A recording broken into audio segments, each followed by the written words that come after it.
E aí, gente, sejam bem-vindos à aula 2 do nosso curso de Java. Nessa aula, a gente vai falar sobre variáveis, tipos de dados, a gente vai conhecer um pouquinho ali de conversão entre tipos de dados.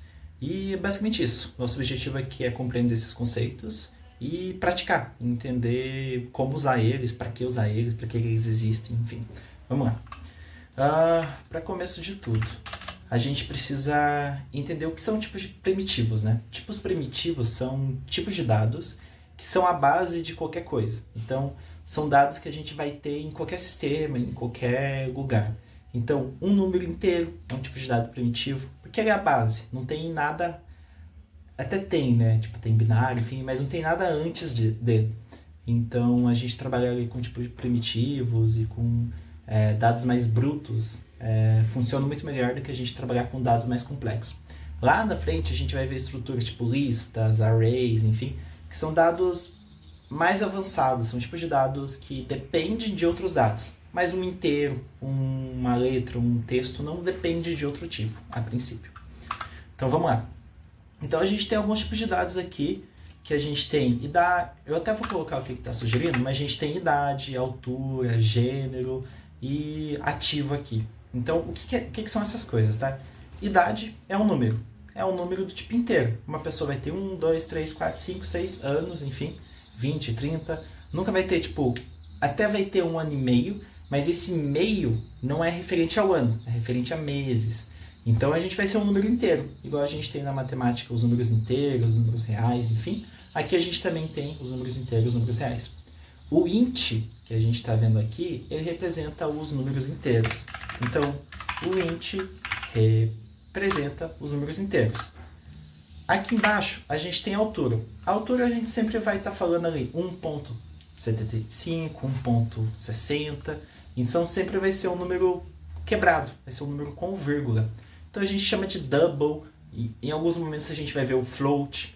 Por quê? Porque esse double representa um número real e o float também representaria um número real, que é, em alguns lugares, chama de float, porque esse float quer dizer que tem um ponto flutuante, ou seja, tem um pontinho ali, que pra gente na verdade é uma vírgula, né? Mas ele tem um ponto que representa essas casas decimais, esse ponto flutuante.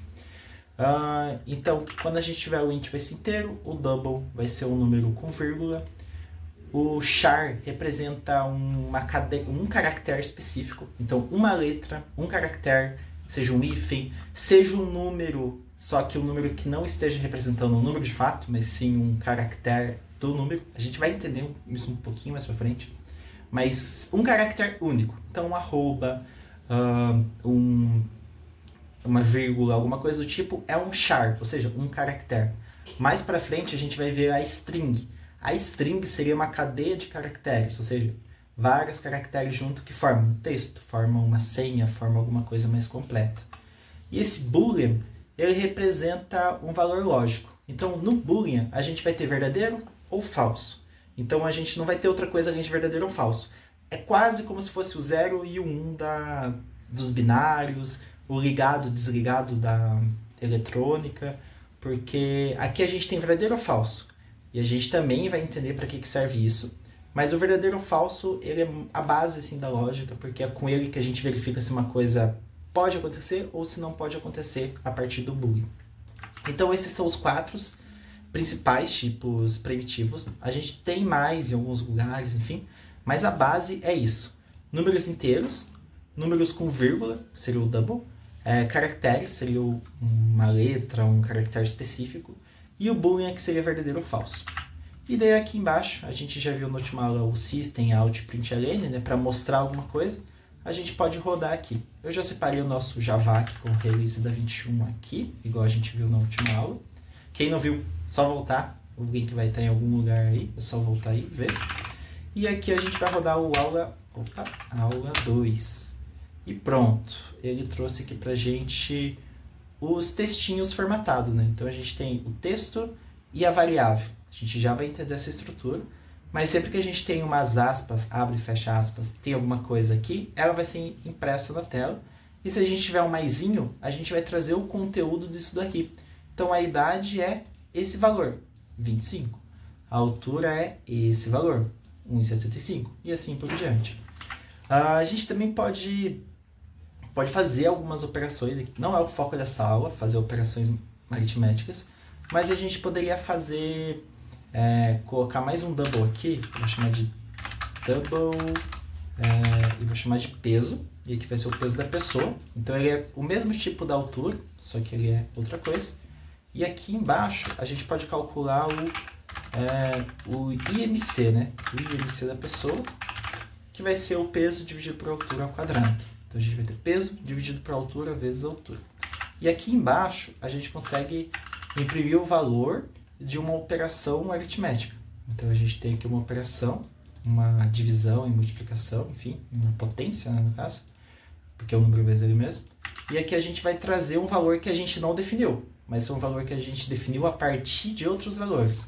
Se a gente rodar isso daqui e daí já em seguida colocar Java aula 2, aí ó, ele apareceu o valor aqui pra gente. Só que esse IMC, ele aparece várias casas decimais, porque realmente, se a gente for fazer a conta ali na mão, a gente vai ter várias casas decimais ali. Então o que a gente pode fazer? Eu posso converter IMC para duas casas decimais. E a gente vai ter essa operação math.round. E o que esse math.round está fazendo? Ele é um operador matemático do próprio Java que tem um arredondador. Ou seja, ele vai arredondar o número com base em alguma regrinha que a gente passar. Então, qual que vai ser o arredondamento dele? Ele vai multiplicar por 100 e vai dividir por 100. Por que isso? Ele pega o número e multiplica por 100. Então, a gente vai ter isso daqui. Vamos fazer na mão aqui. A gente vai ter... Deixa eu pegar esse número aqui. Tá? Aqui. Tá. Então, a gente tem esse número aqui, inteiro. Quando a gente multiplica por 100, é a mesma coisa que a gente mover as casas decimais daqui para cá, daqui para cá. Beleza. Esse arredondador vai transformar esse número aqui num número inteiro. Então, ele vai ficar 2302. E depois, quando a gente divide por 100 de volta, ele vai pegar esse número inteiro e vai dividir por 2, adicionando essas casas decimais de volta. Então, o arredondador, ele fez isso daqui, porque a gente multiplica por 100, e o math.round, ele só transformou esse número aqui, esse daqui no caso, em um inteiro. Então, o round transforma em inteiro. Apenas a parte antes da vírgula. Isso aí. E daí depois no final a gente divide por 100 para transformar na casa decimal. Então é isso. E daí aqui no final a gente vai estar mostrando o valor que a gente quer. Então esse daqui a gente já poderia remover, porque ele é antes da operação.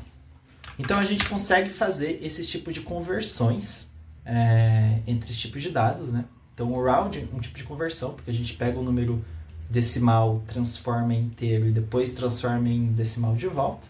Mas a gente também pode fazer...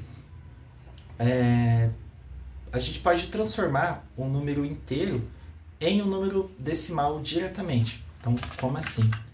Eu vou converter inteiro para decimal. Então, a gente tem o número inteiro aqui, o número 10, e o número decimal a gente pode simplesmente reatribuir o valor dele para uma nova variável, né, para um novo valor, onde o tipo a gente muda aqui. Deixa eu tirar isso daqui. Se eu imprimir aqui, a gente já vai ter esse número com uma casa decimal aqui, ó. Então, apesar de ser o número 10, ser um número inteiro, quando a gente imprime, trocando aqui para o double, a gente vai ter uma casa decimal. O porquê disso? Se eu vier aqui e fazer um int A recebe 10 e um double B recebe 2.0, por exemplo, e a gente tentar fazer uma divisão aqui, uma divisão de double resultado, vamos ver o que acontece. Ele trouxe, então ele pegou ó, o int dividido por um double, o resultado é um double. Mas se a gente fizer ao contrário, um double dividido por um int, vamos ver o que acontece? Ele vai trazer aqui. Automaticamente, o Java já reconheceu que são tipos diferentes e mostrou aqui pra gente.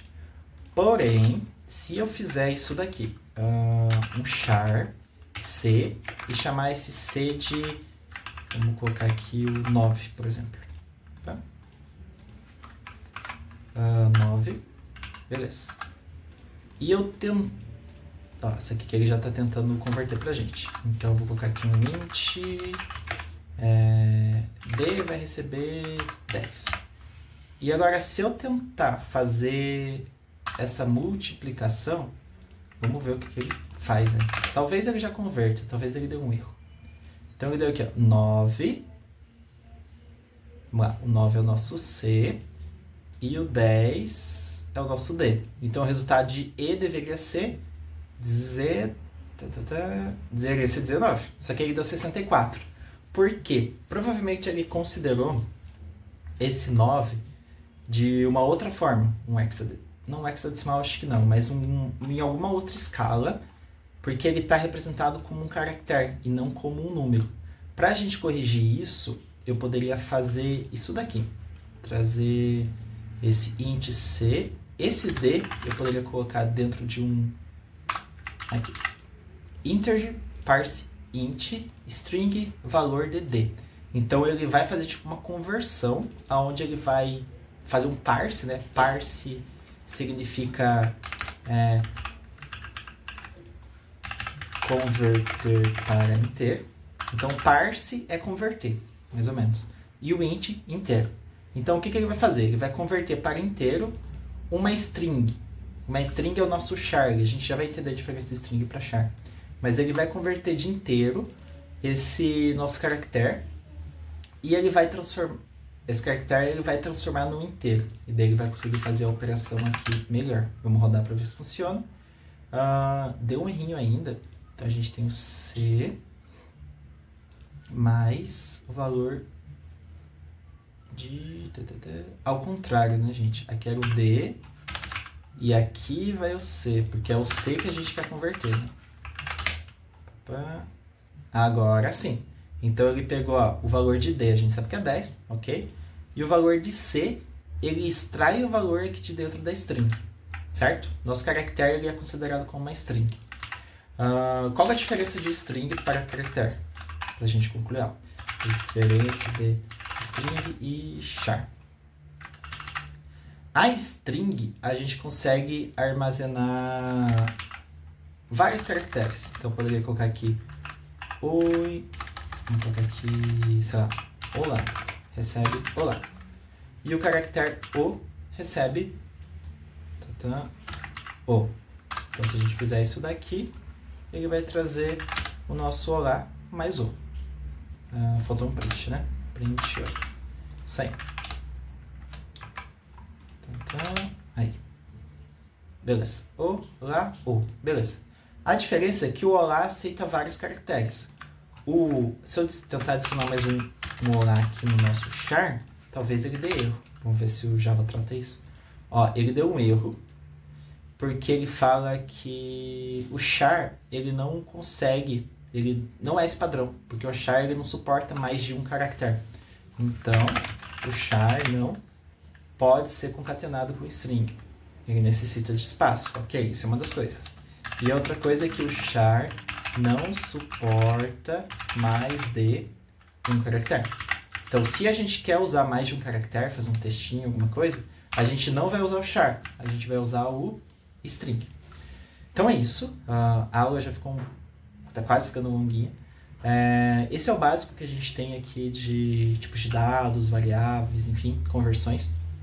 Ao longo das aulas a gente vai se aprofundando nessas coisas quando necessário. Mas sabendo isso, você já consegue fazer bastante coisa. Conhecendo aqui os tipos de dados, enfim, já dá para fazer bastante coisa. Espero que vocês tenham gostado. Eu vou subir o repositório para vocês. O link vai estar aí na descrição normalmente. E é isso, gente. Obrigado e até mais.